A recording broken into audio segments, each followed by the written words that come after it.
want to use a fluid motion like this, you want to keep going with it, it's dead now. I killed it.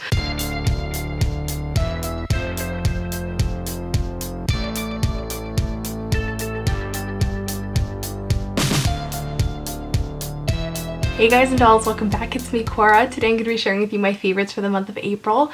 I'm super excited because this is my first month where we're having my mascara of the month. So you guys know that all month I've been testing out the Bobbi Brown No Smudge Mascara, and I can finally tell you guys what I think about it. I don't like this mascara. I stuck with it. I tried it out. My biggest problems with this mascara are, first and foremost, I'm just like really launching into this right away. I'm just like, turn the camera on and rant. I found this mascara on a blog that was listing all of these tubing mascaras. Now, I don't think this one's actually a tubing mascara, so that's my number one problem with it, is that right away it does not do that warm water removal where it comes off in the little tubes, and it's easy, it's carefree, and it's simple. But most importantly, the main reason why I don't like this mascara is because it's called No Smudge Mascara, and what does it do? It smudges.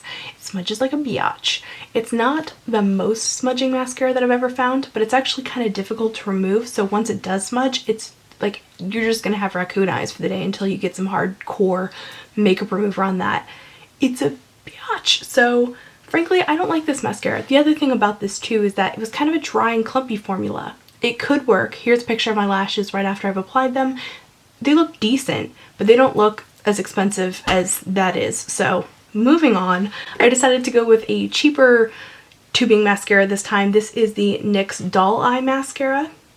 Pretty excited to test this out. I actually used this for the first time today, so we'll see. I did think that it was a little bit on the clumpy side when I was applying it, but again, it was the first time I was applying it, and the brush wand on this is sort of shaped a little funny, so it might take a little bit of a learning curve to understand how to use the wand on this. So I'm excited about it. So I will recap that with you guys in June in my May favorites. This is the Laura Mercier Artist Palette. Obviously I'm obsessed with this. I've been obsessed with this, but I was finally able to get a backup, so I started using it a little bit more often, because in the past I've sort of curbed myself from using it because I'm like, I don't want to, use it all up and have it be gone. So that was pretty exciting, to do that video that I showed you guys last week where I compared the two palettes and then also just discovered that they're a little bit different, but they're more or less the same. And so I've been picking this bad boy up again, using her. It's a bad boy and then it's a female. It's a genderqueer palette, if you will. My favorite concealer this month was absolutely the Urban Decay Naked Skin. This is such a wonderful concealer. Now, previously my favorite concealer has been the Radiant Creamy Concealer from NARS. Now this is still a great concealer. I make no ifs, ands, or buts about that. But this one is a concealer that has a little bit of a thicker consistency, and it has more of a radiant finish, haha, because radiant is in the title, whereas the Naked Skin looks more like skin. It has it does have a little tiny bit of like a satin finish, but it's not very glowy, whereas this one has like a radiance to it. The other thing I want to say too is that this one from NARS is better for drier skin, whereas I find that this one can snag a little bit on dry patches, like around here it can be a little bit on the dry side. With that said, I think that the Naked Skin works so much better under the eye because it's so light and weightless and it has such great pigmentation, versus the NARS one, which also has great pigmentation, but because it's a little bit thicker it can kind of crease in my under eye lines, which I don't really love. So I guess both of these would be my favorites, but for totally different reasons. I'm actually thinking of combining them and trying them out together, seeing if I can get the best of both worlds, or who knows, it might end up being a freaking nightmare. You just never know. My next favorite of the month is the Makeup Geek foiled eyeshadows. Now I got a text. I don't need to tell you how fabulous these are. You guys have seen my review and how much I love them, but I do want to kind of revisit something that I don't think I made clear in the video. If you have very oily eyelids, or you're just generally prone to creasing, just don't even bother with these, because they are almost like a cream eyeshadow. The other thing that you can do is you can set them with a powder eyeshadow on top, or put a matte eyeshadow all over the lid in between your base, so it's like base, matte eyeshadow and then these. That could prevent creasing. You still might get creasing because they are sort of like a creamy eyeshadow. But for those of us who can use them, they're pretty freaking awesome. I also want to mention these are almost like a budget version of the Makeup Forever Artist Shadows that are in the metallic finish. The Makeup Forever ones are less prone to creasing. So if you want that like mega color intensity, but you don't want that creasing factor, the Makeup Forever Artist Shadows might be a better option for you. Of course, they're way more expensive. Of course. So my favorite lipstick this month, actually I have 3. I'm like 4. I'm holding up my hand. I have 4. I have 3. One of them is not really lipstick, and I'm going to mention it in the skincare portion of this video. But anyway, moving on. Grace lipstick from NARS. I mean, I don't even need to tell you guys this was my favorite. I wore it so freaking much last month. This lipstick is beautiful. It's the most amazing shade of coral. It just makes me feel like a pretty princess when I wear it. And I have to retire it because I'm wearing it too much and I have too many other things that I also love that are kind of getting ignored. But I can definitely see that this is going to be a favorite of mine through the summer. Now, in terms of the other lipstick trend I was like really into, not trend like as in what other people like, but like what I liked this month was very natural lipstick. So the first one was NARS Anita. I'm pretty sure this has been a favorite of mine previously. This is a really great natural everyday lipstick, especially for redheads. Yes, ma'am. How you doing? Let's make it happen. The other color that's kind of similar to this that I don't own, but I've seen that it's similar, is Vanessa. I'm not sure what the comparison between the two is, but I know they're very similar. I just had already purchased Anita, so, you know, that's the one that I have. The other natural lipstick that I really love this month, really loved, is the Bite Beauty Heather, the Buttercream lipstick. This one I just picked up this month, and it has a wonderful texture. It's like smooth and buttery and delicious. It smells kinda. Love the packaging. I'm obsessed with the packaging, and that the NARS lipsticks, they have that as well. It just little things like that just get me. But the texture of this is really what I love. It's so creamy and smooth. My lips have been so dry. Just the weather change always makes my lips mega dry, so anything that hydrates feels amazing. So this has been one of my absolute favorites this month. And so now we're going to kind of switch gears into skincare. Fresh lip balm stuff. This has a screw top, so again, it's nice and secure. It's metal, which is cool, but this has sunscreen in it. So this is so fantastic for me on those days where I'm like, I'm gonna leave the house with no makeup on, but sunscreen is a must. So I put this on my lips to protect them, because your lips are one of the worst places to get skin cancer. I think I'm actually going to do a video all about different sunscreens, but I do have one other to share with you guys today, and that is this one from Tarte. This is called Tarte Guard 30. It's an SPF 30. It comes in like this cool, it's like it's a glass bottle, but it's a rubberized finish on the outside. See, it's like a little sleeve. So that's kind of cool, so you can like knock it around in your bag and it won't break. It smells divine. It smells so good. And lately, for my moisturizer for my face, I've been liking to use, hold please, the CeraVe PM, which is such a great like gel cream textured moisturizer. It hydrates so well. I think this actually works better than the AM version. The problem being it doesn't have any sunscreen. So I've been moisturized and sunscreen, kind of breaking up those products instead of trying to use an all-in-one, and I've been really happy with it. I like the texture of this. It's nice and light. Again, the smell is great, and I've also been applying this on the tops of my ears and my décolleté. So moving on to skincare, this is something that technically wasn't something I use. This is my husband. This is the L'Occitane deodorant. And I mentioned that he used this because he has that allergic reaction to the aluminum oxychloride that's in regular deodorant. Let me just clarify something. What we normally call deodorant is actually antiperspirant. It has aluminum oxychloride in it, which helps to block our ability to sweat. It's actually really not good for our bodies. We need to be able to sweat, but of course we don't want to have wet underarms, so most people wear antiperspirants. We call them deodorants. This is actually a deodorant, meaning it doesn't have the aluminum oxychloride. It doesn't prevent sweating, but what it does is it has a scent to it that's supposed to mix with your natural smell, basically, and be less gross smelling. Unfortunately, whatever the fragrance is in this does not work well with my husband's natural body odor, and he hates this. So he was like, I'm not really going to use that. I think I'm going to go ahead and pick up the La Vanilla for him next time. They have lots of different fragrances. Let's see I'll see what he likes. And so the next thing I want to talk about for hair, skincare, whatever, is the Rita Hazan Root Concealer. I also shared this with you guys in my haul, and you guys had expressed an interest in seeing like how long this lasts, how do I like it, blah blah blah. So I do really like this. I do. It does have drawbacks, which are sincere, but I do still really like this stuff. So as you guys know, I now have the red hair. I have been toning it with something else here in like the shaft part of the hair, which I will talk about later this month. I think I'm going to make its own video, or I'm just going to wait until the end of the month because I haven't had it that long, but I digress.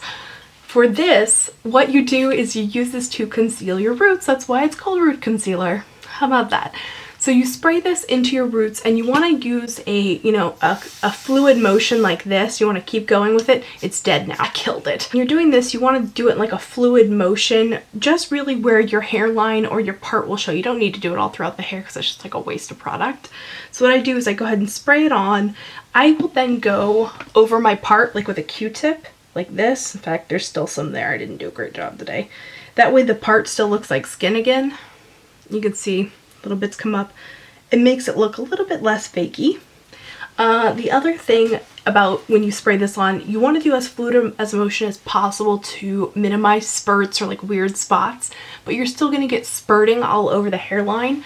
So one thing that I have learned to do is to do this first, wipe that all off using a little bit of like Bioderma or just, you know, any kind of toner or whatever you want to use, makeup remover. Get that off my hairline because it looks like a smattering of freckles. I'll even insert a photo here of when I put my makeup on first one time, then I was like, okay, well now I have freckles everywhere, which I guess could be cool, but then I tried to create that effect and then I just ended up with like yucky blurbs all over my face. But anyway, I was testing it out, you know, that's my job. But this does an incredible job of covering it up.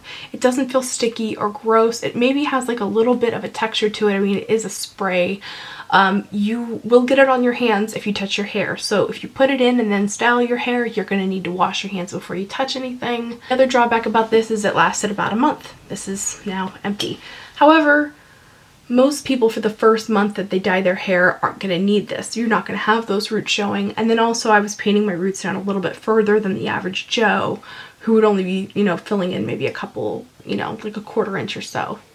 So overall, I do like this. I will continue to use it. It does have drawbacks, but I think it's a kind of cool product, and I actually wish I had thought of this. I know there are other root concealers that exist, but the color of this one in particular works really well for me. And the, you know, the delivery of it. I know there's ones that are like powders and stuff. Okay, so now I want to share with you guys a couple of non-makeup favorites because I always like to share a little bit of non-makeup favorites. I've got 3 this month that are kind of pretty important to me. The first one, well, it sounds like really shallow to say this is really important to me, but the new Starbucks tumbler. Oh my god, I'm obsessed. I actually collect Starbucks cups, which is probably the most futile thing to collect ever because I'm sure they lose all of their value. I'm sure they don't retain any value whatsoever, but I just love them. They come out with really cute cups, and I actually have quite a few of the tumblers, but this one takes the cake. This one is like purple and blue metallic rainbow goodness.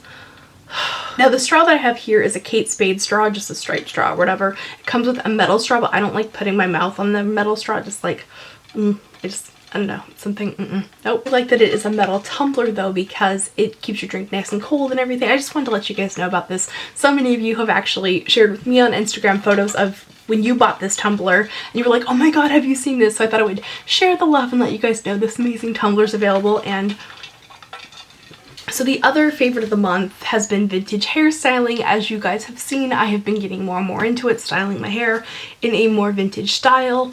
It's been bred out of a couple different things. I've always really been into it, but for a long time I wore my hair in a bob, which wasn't conducive. Then when I grew it out, I just kind of liked having no muss, no fuss, straight long hair, and it was fun and it was great. I started watching more and more vintage hairstyling videos, and my personal favorite person here on YouTube is Lisa Fremont Street. I've actually watched her for years, and I don't know if I've ever shouted out her channel before, but you guys have got to go check her out. She has so many amazing, informative videos. They're very relaxed. You can sometimes like hear her kids in the background, which is just super cute. And I just like all the information that she gives. She just gives such great information, so many great tips, so many great resources. So Lisa Fremont Street's channel pretty much has been all I've been doing this month, is watching her videos. So in addition to watching Lisa's videos, which are, let's face it, amazing, I've also been rereading my books from Laura Reynolds, my vintage hairstyling books, and just kind of trying to understand the philosophy behind why somebody would do one thing and not the other to get the right curl pattern and all that. I know some of you have been asking me for hair tutorials. I'm still in the figuring it out stage, but it's definitely something that I'm focused and dedicated and trying to learn how to do for a lot of different reasons, for my own hair, but also because I'm a makeup artist and I end up having to sometimes turn down jobs because they want someone who can do makeup and hair. Now in the state of California, you don't actually have to have a license to cut hair in order to style hair. So I could actually, you know, if I learn hairstyling, it's something I can add on to my list of services and I can get more jobs that way. So, you know, it's just like a smart business decision. But on top of that, I just really, really, really love vintage style. I love vintage hair. It's just fun. It's just like a little side hobby that I've really been enjoying. So on that note, Mad Men's ending. And this has been my favorite show for a really, really long time. I'm obsessed with this show. I have been watching it the entire time it's been on air. In fact, when I first started watching this show, I was an unmarried optician who worked at Costco, who lived in a totally different town, and now I am a YouTube beauty guru who's been married for 7 years and has a completely different life. So for me, this show is kind of like bookended this huge transition and change in my life, because I started YouTube about 7 years ago when I started watching Mad Men, which had, you know, not necessarily anything to do with one another, but it's a little emotional for me because it's been, you know, it's been this thing, I don't know. I know it sounds like dumb to be like so like emotionally attached to a show, but this show is so fantastic. It's perfectly written, perfectly acted. It's just one of the best shows ever. And unfortunately, no one that I know in real life actually watches the show. It's been frustrating. So of course you want to discuss your favorite shows and everything, and when you don't know anyone who watches it, you turn to the internet. So there's a couple of different websites that I like to go to read a recap, and then also to read the comments and discussion and get other people's opinions and stuff. So a couple of them are the AV Club, The Atlantic, they always do a recap, but my personal favorite is TomandLorenzo.com. They are fabulous and opinionated. It's a married couple. They do a podcast. They do, usually on Mondays, they have a recap of the show. And they have like hundreds and hundreds of comments. So you can only imagine how many people go to this site.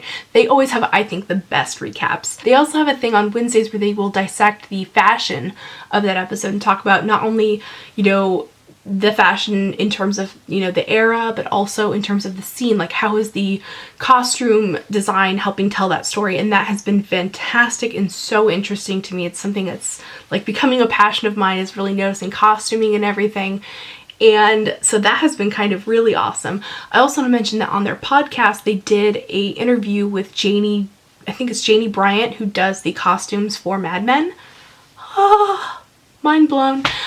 Also, I want to mention that when they do their podcast where they talk about Mad Men, they also will recap RuPaul's Drag Race. So it's kind of perfect. That is my favorites for the month of April. I hope that you guys enjoyed this video, and let me know what your favorites for the month are, or if you make videos, go ahead and link them in the comment section down below. Don't forget to like and subscribe. It really helps me out genuinely. I don't just say that from, you know, my own good. It actually helps people find my videos, because that is how YouTube promotes videos, by how many likes and comments and all that nice neat stuff. Anyway, I hope you're having a wonderful day. Thank you guys so much for watching, and remember to be vintage or tacky. Just be yourself. See you, bye bye bye.